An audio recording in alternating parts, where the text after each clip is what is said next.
Throwing away yogurt the exact day printed on the lid means you're falling for one of the biggest marketing illusions in modern food culture.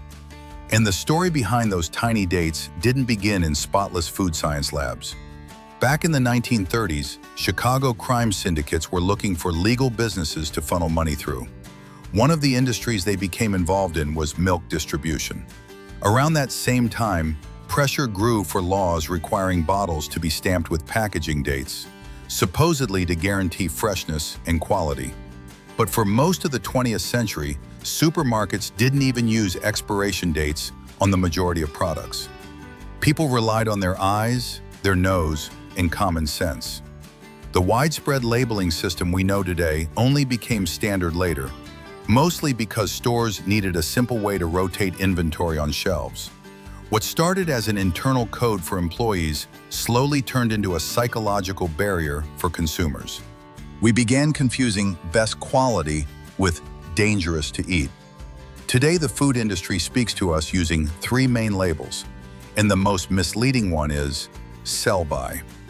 That date was never really meant for you. It's mainly an instruction for grocery store staff, a deadline for how long a product should stay on display.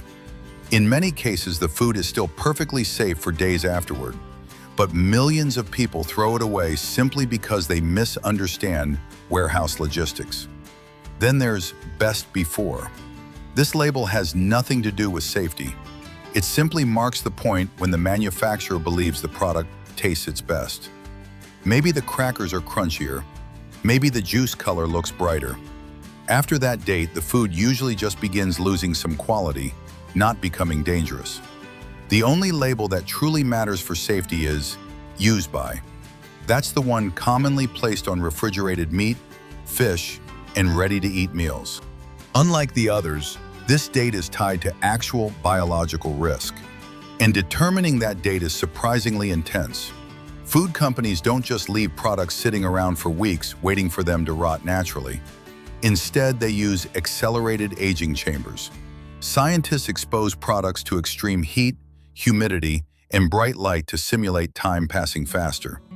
Then samples are tested under microscopes while technicians monitor bacterial growth, texture changes, and chemical breakdown. But here's the part most consumers never hear about. The real lab-tested lifespan usually never makes it onto the package. Manufacturers often shorten the date by a significant margin to create a safety buffer and protect themselves from lawsuits. At the same time, shorter shelf lives quietly encourage people to buy replacements sooner. And that creates a strange cycle. Perfectly edible food gets thrown away, while companies keep selling more of it. Outside of marketing and corporate caution, biology follows its own rules. And there's a huge difference between food looking different and food actually becoming dangerous. Take honey, white rice, or salt. These foods practically never expire because they contain too little moisture for bacteria to grow. Old chocolate sometimes develops a weird white coating that scares people into throwing it away. But that's usually just fat bloom, crystallized cocoa butter rising to the surface. It may look strange, but it's still safe to eat.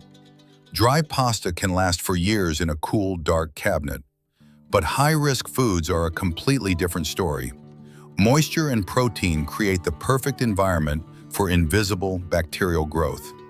Deli meats, prepared salads, soft cheeses, and cooked seafood can become dangerous surprisingly fast, even inside a refrigerator.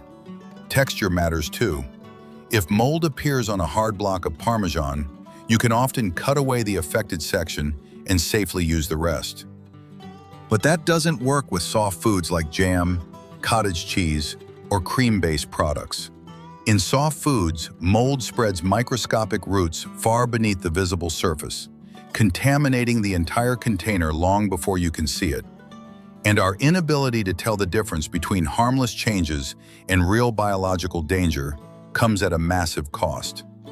Roughly 1/3 of all food produced worldwide gets wasted, and a huge portion of that waste happens simply because people panic over printed dates.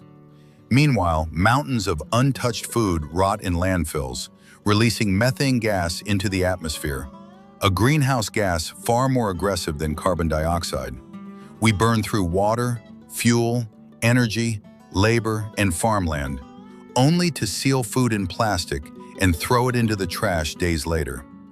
Over time, industrial food culture trained us to trust a printed number more than our own senses. But your body already has a built-in detection system refined over hundreds of thousands of years of evolution. First comes visual inspection. Swollen packaging is a major warning sign.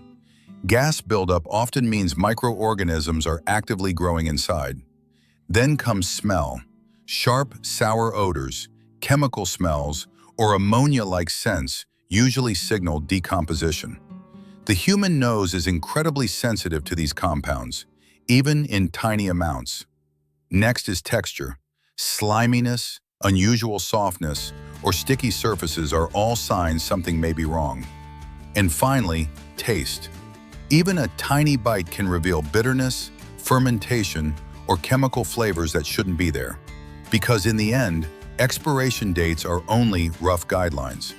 The final decision about whether food is truly fresh still belongs to your senses, not a number printed by a machine.